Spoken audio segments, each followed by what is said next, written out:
As I said earlier, I and everyone on this panel want to keep Americans safe from real security threats, and that's why I'm disappointed that we didn't wait just the 2 weeks that we know we have so that we can get an actual classified briefing from the Department of Homeland Security and the FBI.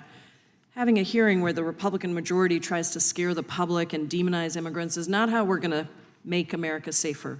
It's only going to serve to further divide us and prevent us from working together to find common sense bipartisan solutions that improve our national security. One way to do that is to expand legal pathways for people who come to the United States lawfully. Unfortunately, the Trump administration decimated our refugee and legal immigration systems, increasing migration from all over the world to the southern border. The Biden administration has worked hard to rebuild the refugee program and has tried to expand legal pathways using parole, but only Congress can provide permanent solutions. So, Mr. Nowrasteh, let me turn to you. Congress has not expanded the number of legal immigrants that we accept in over 30 years. You mentioned in your testimony that the expansion of legal pathways would help improve our national security. Can you describe how that is so? Yes, expanding legal pathways will vastly improve security. Being able to vet immigrants before they arrive would absolutely increase domestic security and further discourage terrorists or other bad actors from even trying to come to the United States in the first place. You know, many people who come here unlawfully today would love to come through a legal system where they can work lawfully. By expanding legal opportunities, it will drive the vast majority of them into the legal system, and then that will allow Border Patrol and these other agencies to focus on the small number who remain.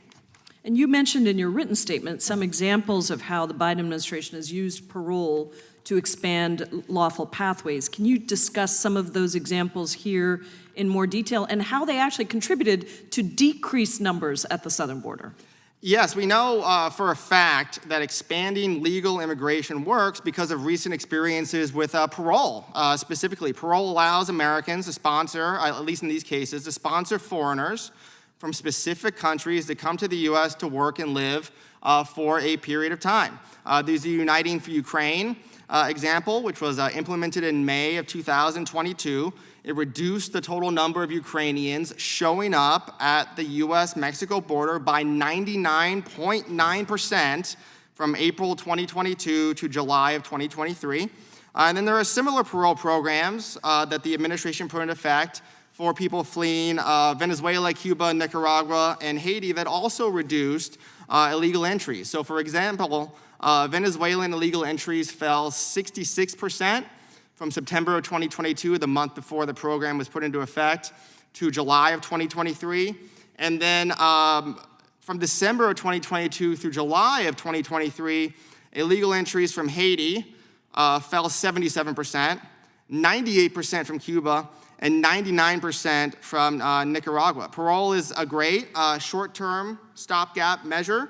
It has proven, I think, empirically, once and for all, that increasing legal pathways reduces illegal immigration, increases border security.